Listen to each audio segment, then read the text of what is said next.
Douglas Bickford. It's 8:58 a.m. here in Klamath Falls, Oregon, my hometown. I got to move back because God, who I call the Great Spirit, got me out of a toxic relationship November 2nd, 2020. And he used my cat to do it.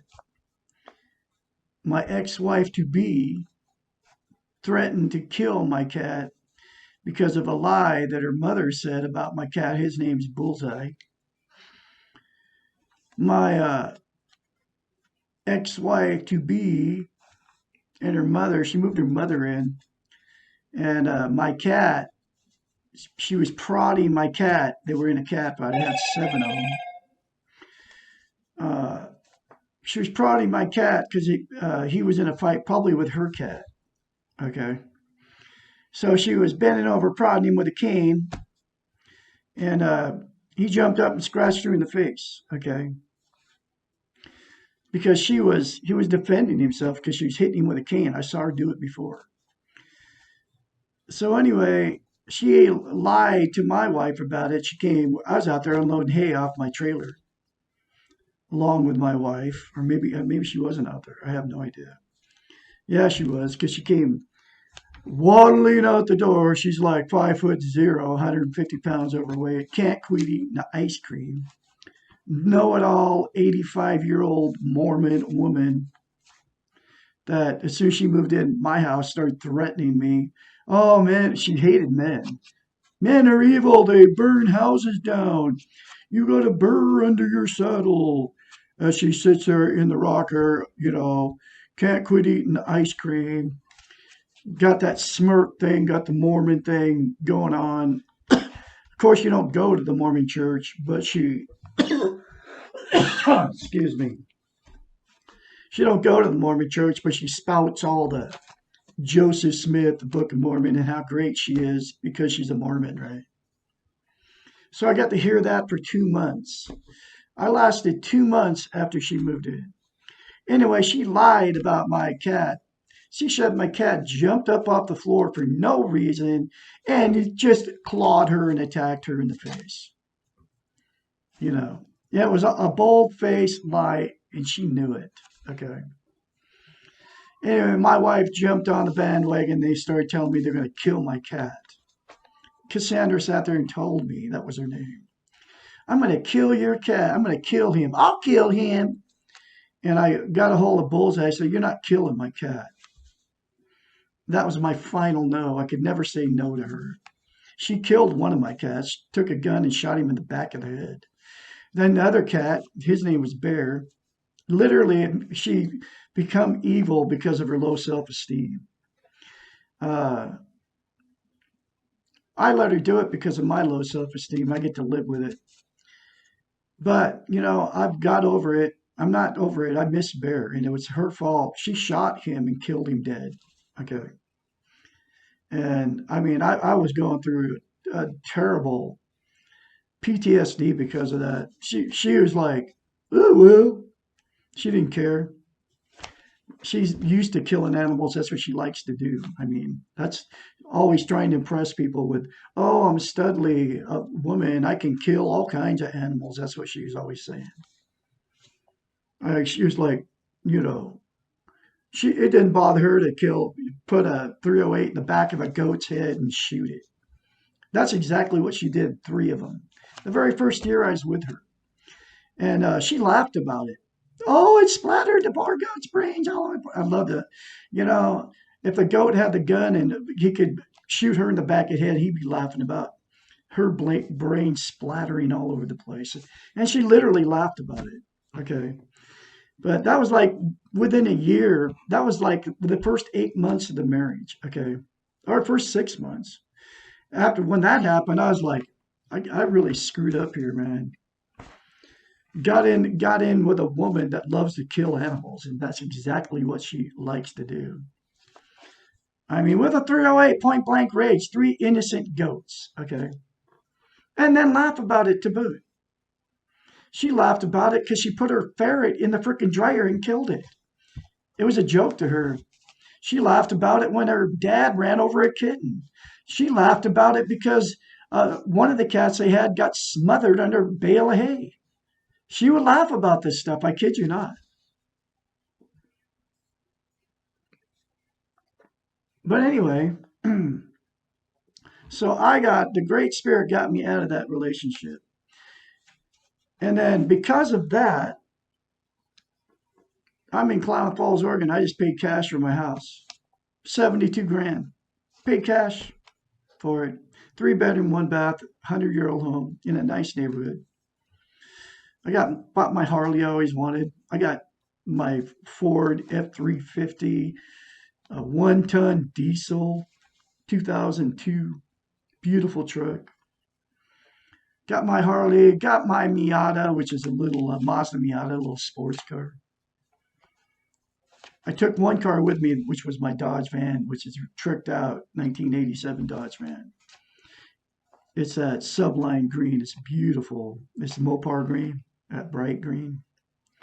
Beautiful lowered, nice tires and wheels.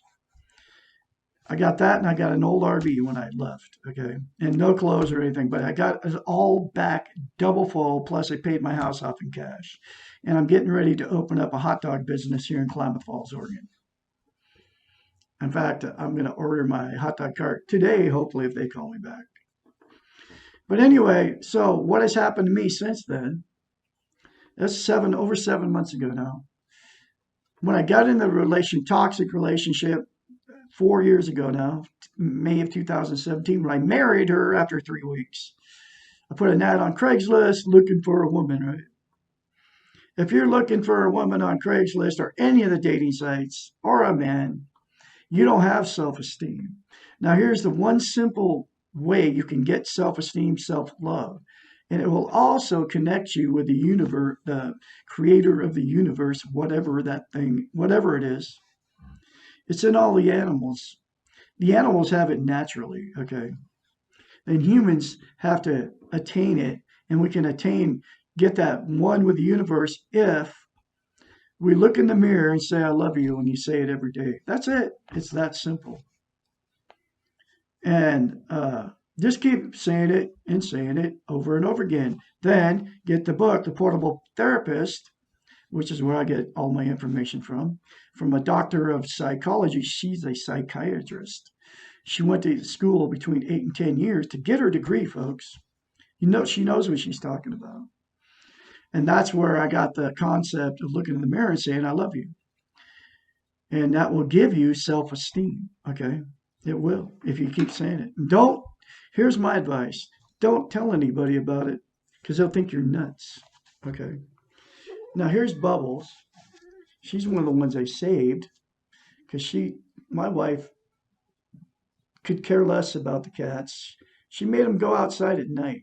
That's like a 2-year-old, throwing a 2-year-old out there because the predators will get them at night. Not during the day, but they will get them at night.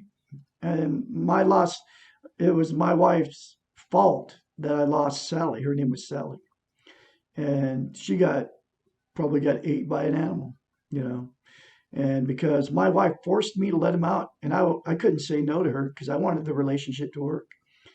But I'll never make the same mistakes twice, okay? I have learned my lesson. Now, when you say I love you in the mirror, you're going to get that innocent spirit in you that's in animals. And they're lying to us that animals don't have spirits, souls. They do. And we can attain the same spirit that an animal has by saying that one simple concept. Anyway, there she is. How cute is she? Say bye, Bubbles. Say I love you, Bubbles. Okay, I love you. Go play. Anyway, I brought 2 cats out of that relationship. I had 6 when I went in. I lost 4. 2 was her fault. 2 died of natural causes. Coco and Lady. And I just got 5 more cats. Guess what I named them? Bear, Coco, Lady, and they're all the same colors. Bear, Coco, Lady, and Sally. And then we had another cat, which was there when I left, and I left him. His name was Sylvester. I'm the one that rescued him. He just came. Who knows? He's probably dead now too by now because she don't care about the cats. She pretends like she does, but she doesn't. She likes killing animals. It's like in her blood. But his name was Sylvester, so I have got 5 cats: Sylvester, Lady, Bear, Sally, and Coco. And Lady and Sally died of natural causes, but I just replaced both of them. Lady was a black and white, Coco was a chocolate. And so that's who they are. That's I have my cats back. I have all these little, and 3 of them are kittens, and 2 of them are, a year old. Anyway, here's the next chapter out of the Portable Therapist. And you can get a hold of Douglas Bickford 753, Douglas Bickford 753 at gmail.com. Chapter 72.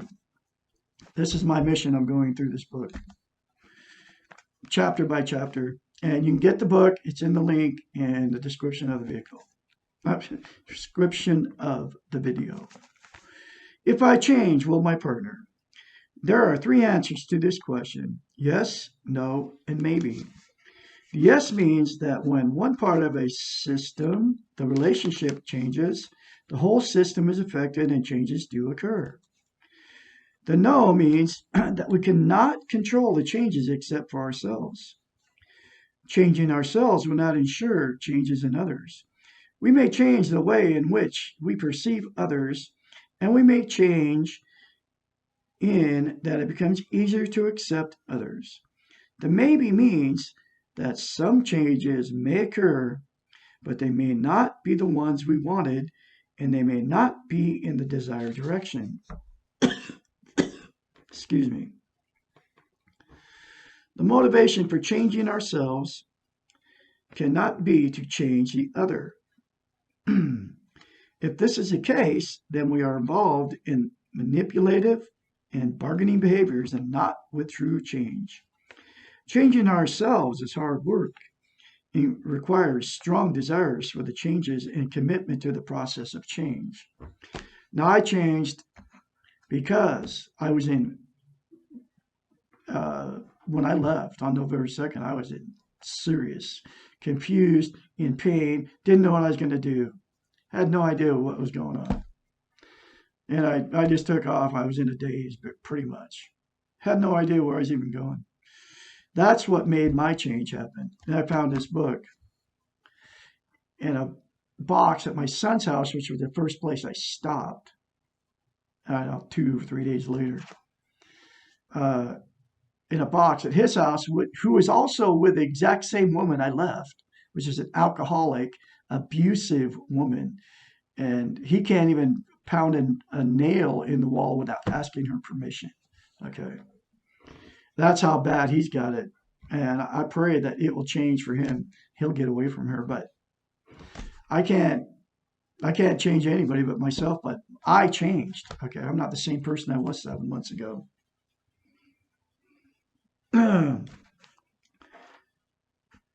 When we enter in this commitment with ulterior motives, changing others, and we do not gain the desired results, we may find ourselves right back in the codependent cycle. We are doing all the work, taking all the responsibility, and the reasons for our efforts are not occurring. Chances are we will begin to feel resentful and cheated and angry at the person who is not changing. We may also feel angry with ourselves. All of these are destructive to the development of our own self-esteem, and our efforts will backfire. If you choose to change, do it for one reason only, because you want to change for yourself. Then the change is in your control. Remember, you can only control the way you choose to feel about yourself, and your behavior is based on your feelings. Nothing else is in your control. The way others react to your change is totally out of your control. I'm going through that right now. I've changed, and most people around me haven't changed. The way others react to your change is totally out of your control. Logically, you may believe that if you change in a positive direction, your close relationships will also improve in a positive manner.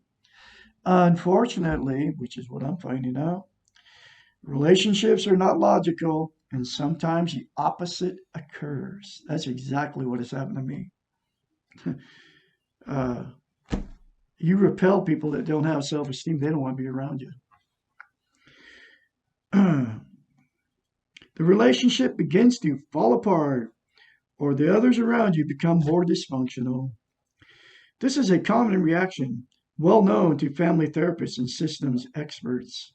Sometimes the deterioration of the system is short term and the family stabilizes and becomes more functional once they get used to the change.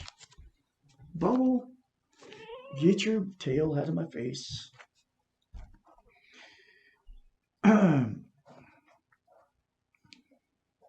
Okay, where am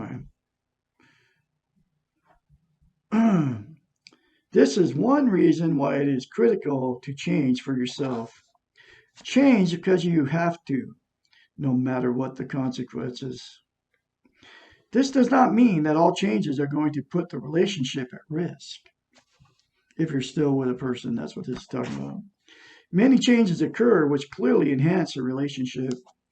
However, see, I never got a chance to. I had to get out of a toxic relationship. And I think if I went through this book without her, I think I would have left way sooner than what I left. Okay. If I had got a hold of this book while I was with her, I wouldn't have lasted as long as I did if I had got this book and started reading it.